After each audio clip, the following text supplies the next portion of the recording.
Hello students, I Rahul welcome you to my YouTube channel Technotech Vidya. और आज आपके लिए जो हम लाए हैं वोकैब की सीरीज़ है जो कि बहुत अच्छे न्यूज़पेपर पर यूज़ की जाती है। एडिटोरियल पेज में वो वर्ड्स बहुत बार यूज़ किए जाते हैं और न्यूज़ चैनल में भी इन वर्ड्स का बहुत यूज़ किया जाता है। So let's not delay the video and have a look.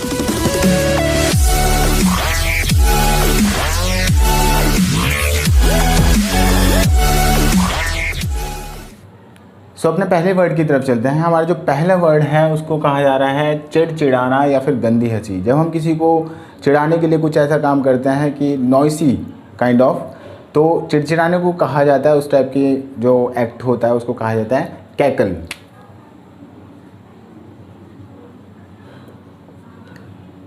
Cackle इसको कहा जाता है। नेक्स्ट वर्ड हमारे पास आता है निस्तेज होना। निस्तेज होना या फिर मुरझाना। मुरझाने को कहा जाता है वीदर। वीदर जैसे कि कहते हैं ना, मुरझाए से लगना या फिर सूख जाना किसी चीज़ से, मतलब कि ऑफ कलर लगना, तो निस्तेज को कहा जाता है वीदर। नेक्स्ट वर्ड है बिगाड़ना। यहाँ पर जो बिगाड़ना वर्ड है वो इस तरह से है, जब कहीं पर सपोज कर लेते हैं स्ट्राइक हुई है, अगर वहाँ पर स्ट्राइक करने वाले लोग जानबूझकर मशीनों में, यंत्रों में कुछ कमी कर देते हैं तो दैट इज़ कॉल्ड बिगाड़ना। और उस बिगाड़ने को इंग्लिश में कहा जाता है सैबोटेज। यानी कि सैबोटेज होता है किसी भी यंत्र का जानबूझकर खराब कर देना, that is called sabotage.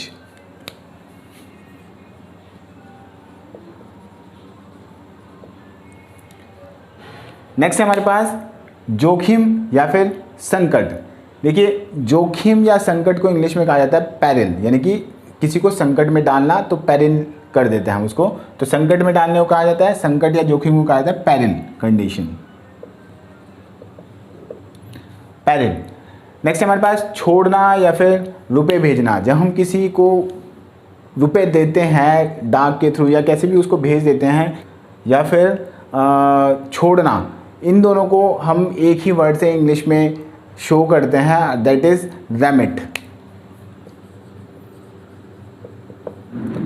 Remittance होता है छोड़ना, रुपए भेजना, कोई भी जो वर्ड इनमें से है इसके लिए आप रेमिट यूज़ करते हैं। नेक्स्ट हमारे पास वर्ड है अप्रवासी। तो देखिए, इस वर्ड को आपने बहुत बार न्यूज़पेपर में ज़रूर पढ़ा होगा और न्यूज़ चैनल्स में भी इस वर्ड को बहुत बार यूज़ किया जाता है। अप्रवासी को इंग्लिश में कहा जाता है इमिग्रेंट।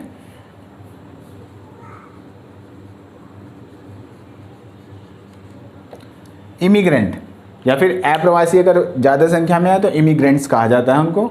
नेक्स्ट है भारी भूल। भारी भूल को कहा जाता है ब्लंडर। अगर कोई ऐसी मिस्टेक हो जाती है जिसके लिए आपके पास रिग्रेट करना बहुत छोटा हो जाता है तो that is called blunder.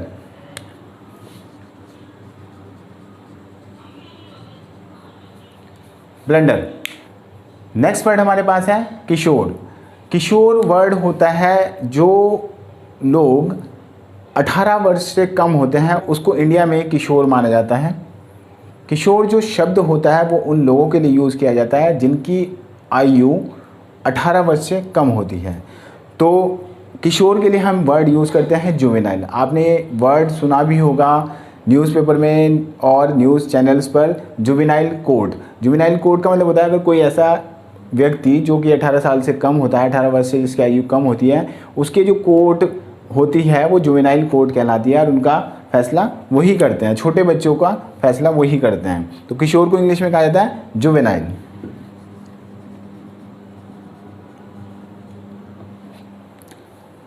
Next हमारे पास वर्ड है शासन पद्धति। शासन पद्धति को कहा जाता है इंग्लिश में रिजाइन। यानी कि किसी अगर राजा या फिर कोई भी पॉलिटिशियन है उसके लिए अगर कोई साम्राज्य है, रिजाइन का सेंस ये आता है कि जब हम किसी एक कानून व्यवस्था के तहत किसी एक साम्राज्य को चलाते हैं, दैट इज कॉल्ड रिजाइन और शासन पद्धति। और the organisation that is the governing authority of a political unit.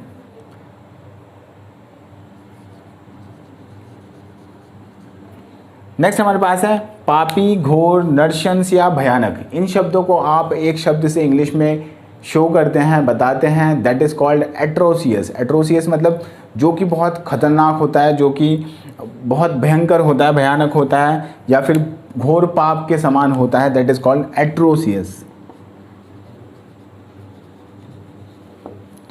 Atrocious. Next word है हमारे पास निर्वस्त्र। निर्वस्त्र कर देना या फिर हो जाना, that is called डिस्रॉब।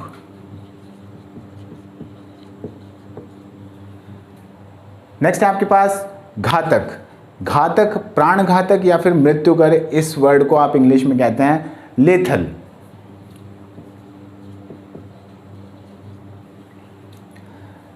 Next word है आपके पास जानबूझकर। जानबूझकर यानी कि आपको कोई चीज़ पता है फिर भी आप ऐसा काम कर देते हैं जो कि नहीं करना चाहिए था, दैट इज कॉल्ड जानबूझकर। और आप इसको इंग्लिश में कहते हैं डेलिब्रेटली।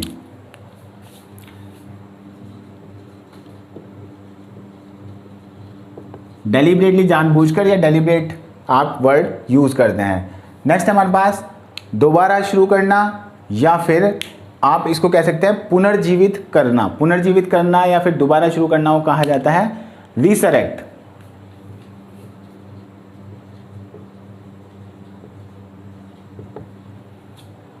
नेक्स्ट वर्ड हमारे पास है दुर्बल बनाना या फिर हतोत्साहित करना। जब हम किसी को हतोत्साहित कर दें यानी कि उसकी शक्ति को क्षीण कर देना, उसकी शक्ति को कम कर देते हैं, यानी कि उसकी हिम्मत तोड़ने की कोशिश करते हैं, दैट इज कॉल्ड दुर्बल बनाना या फिर हतोत्साहित करना। और इसको इंग्लिश में कहा जाता है एनर्वेट।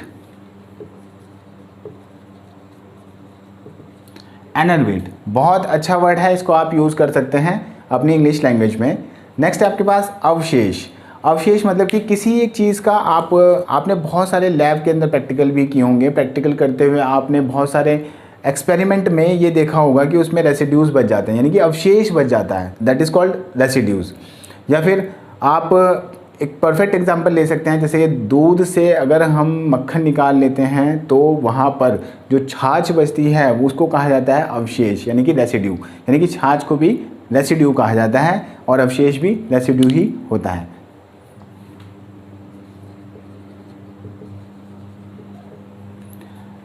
नेक्स्ट है आपके पास कानून बनाना या फिर कोई विधायिका चलाना, इसको कहा जाता है लेजिस्लेशन।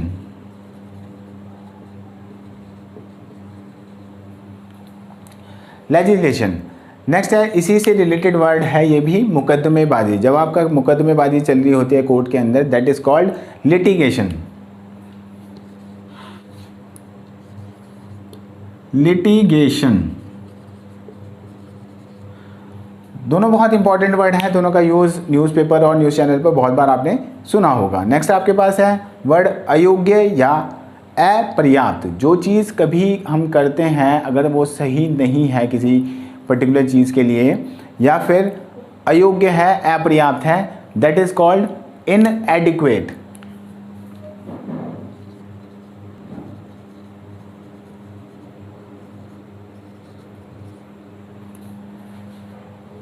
इनएडिक्वेट। नेक्स्ट है आपके पास दलाल, या इसको आप ब्रोकर भी कह सकते हैं। ब्रोकर प्रॉपर्टी के सेंस में कहा जाता है, बट दलाल उस पर्सन को भी कहा जाता है who controls the prostitute and arrange clients for them and take some percentage of their earning, that is called pimp. Actually pimp ये एक एब्यूजिव लैंग्वेज में यूज़ करने वाला वर्ड होता है जिसको बहुत बार लोग यूज़ भी करते हैं। आपने बहुत सारी मूवीज़ वगैरह में देखा होगा कि वो इस वर्ड का यूज़ करते हैं। सो ये कुछ वर्ड्स थे जिन्हें आप यूज़ कर सकते हैं अपने इंग्लिश लैंग्वेज में। आप इन्हें यूज़ करिएगा और अपनी लैंग्वेज को इम्प्रेसिव बनाते जाइएगा। देखिए, प्रैक्टिस करना बहुत ज़रूरी होता है। प्रैक्टिस में आप प्रोनाउंसिएशन पर कमांड करते हैं और that is very important for speaking English. So keep speaking and keep learning. So students, अगर आपको वीडियो पसंद आई है तो वीडियो को लाइक और शेयर करना मत भूलिएगा। चैनल पर अगर आप नए हैं तो चैनल को सब्सक्राइब ज़रूर कर लीजिएगा और बेल आइकन को प्रेस कर लीजिए ताकि आपको आने वाली वीडियोस की अपडेट मिलती रहे। फिर एक नए टॉपिक के साथ आपसे अगली वीडियो में मुलाकात होगी। तब तक के लिए गुड बाय।